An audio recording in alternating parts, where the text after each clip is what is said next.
Hi everyone, and thank you for joining me today. Today we are going to be making our own Victorian Christmas ornaments. Before we get started, there are a couple of items that you're going to need from around your house. First is a piece of scrap paper, and that can be any piece of paper that looks pretty. If we want to be truly Victorian, we're going to want it to be a piece of leftover paper that maybe your parents have around the house, either a piece of paper from a magazine or a newspaper, or maybe even a piece of sheet music from a song that you already know. You're also going to need scissors, glue, a pen or a pencil, ribbon, and a treat, and I'll get to that in a little bit too. The first step is that you're going to want to download the cone template from this newsletter too. We'll start with that.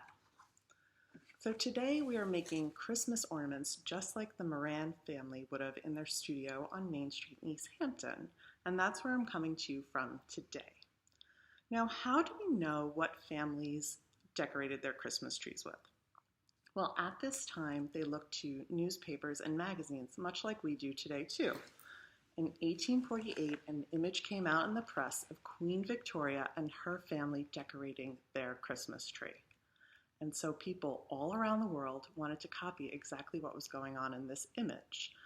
They had candles on their tree, and so sometimes you see ornaments that look like candles adorning the tree. And they also had little baskets that held candy, and that's the type of ornament that we're going to make today.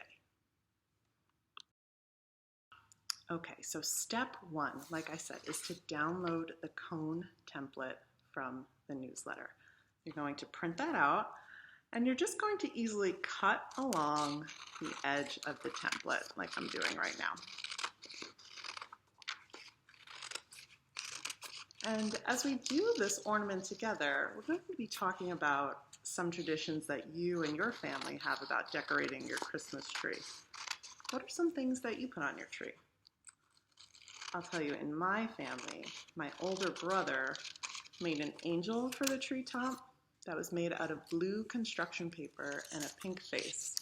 And our family tradition was to always hang that angel that he made at the top of our tree. Okay, so once you've cut this out, you're going to trace it on your piece of paper. So I've selected a piece of green paper that I think is very pretty. And I'm going to put that on top of my green paper and then trace it with my pen or pencil just so I get the idea of it. So what are some traditions that you have of decorating your tree? Do you have certain ornaments that you put on year after year? Do you maybe decorate your tree on the same day every year? Lots of families tend to do it on Christmas Eve or maybe the day after Thanksgiving. Okay, once you trace the outline of the cone on your paper, then you're going to go ahead and cut it out. Okay, so now that I've cut out my cone template on my pretty piece of paper, we're going to glue the edges together so that it actually looks like a cone. And this can be a little tricky, so I'm going to do it down on my table. You're just going to run some glue down the edge of your paper and then fold this over to a cone shape. And sometimes it's helpful to take paper clips and hold it in place so that you don't actually hold it yourself while the glue is setting. So go ahead and do that. Run a piece of glue down the edge and fold this over into a cone and hold that shape. Okay, so I've gone ahead and I've glued the edge in and I'm setting it here with a paper clip. And that's going to take a minute to dry, as I mentioned. So I want to talk to you for a few seconds about some other traditions that you might see hanging on a Christmas tree that you don't even know about. Have you ever noticed an ornament that looks like this? What is this? This is a pickle. So this tradition comes to us from Germany, and if your family's German, you might have a pickle ornament hanging on your tree. A pickle was hung on the tree, and the first child to find it was told that he or she would have good luck for the year, and they would have gotten an extra treat or an extra present for finding that pickle. Maybe you've also seen ornaments in the shape of a bird or in the shape of birds' nests. Birds and birds' nests are considered symbols of all things that are represented to make a good home, so commitment and love. And so it was considered good fortune if in a live Christmas tree you found a nest or birds hiding in it. And so that has evolved into people putting ornaments of nests and birds on their tree.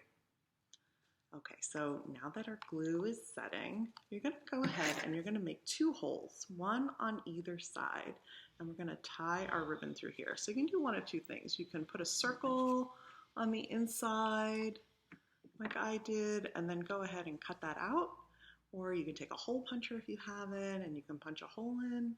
So go ahead and do that next, and I'm going to come back after my glue has set and we'll take it from there. Okay, so it's been a few minutes and my glue has set, and I've gone ahead and I've made the holes on either side of the top of my cone. So what I'm going to do now is take a piece of ribbon, and you can use any piece of ribbon that you'd like here, or if you want it to be completely Victorian, maybe a piece of twine. You can run it through here, run it through both holes. And then you're going to tie a nice ribbon at the top. And this is what's going to hang on the branches.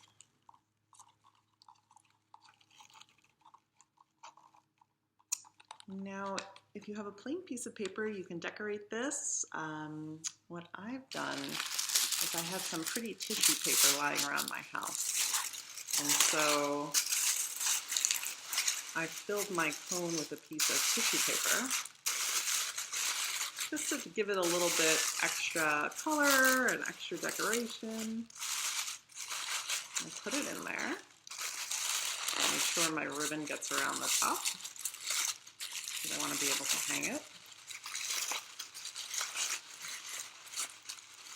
Now, when I started this video, I mentioned that there was a little treat involved. So remember, these ornaments were like little baskets that hid candy for the kids. So I have some peppermint flavored chocolate that I'm going to pour into my ornament.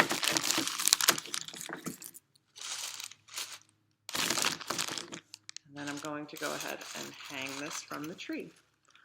So if you are making an ornament today, make sure to send me a picture of it hanging on your tree.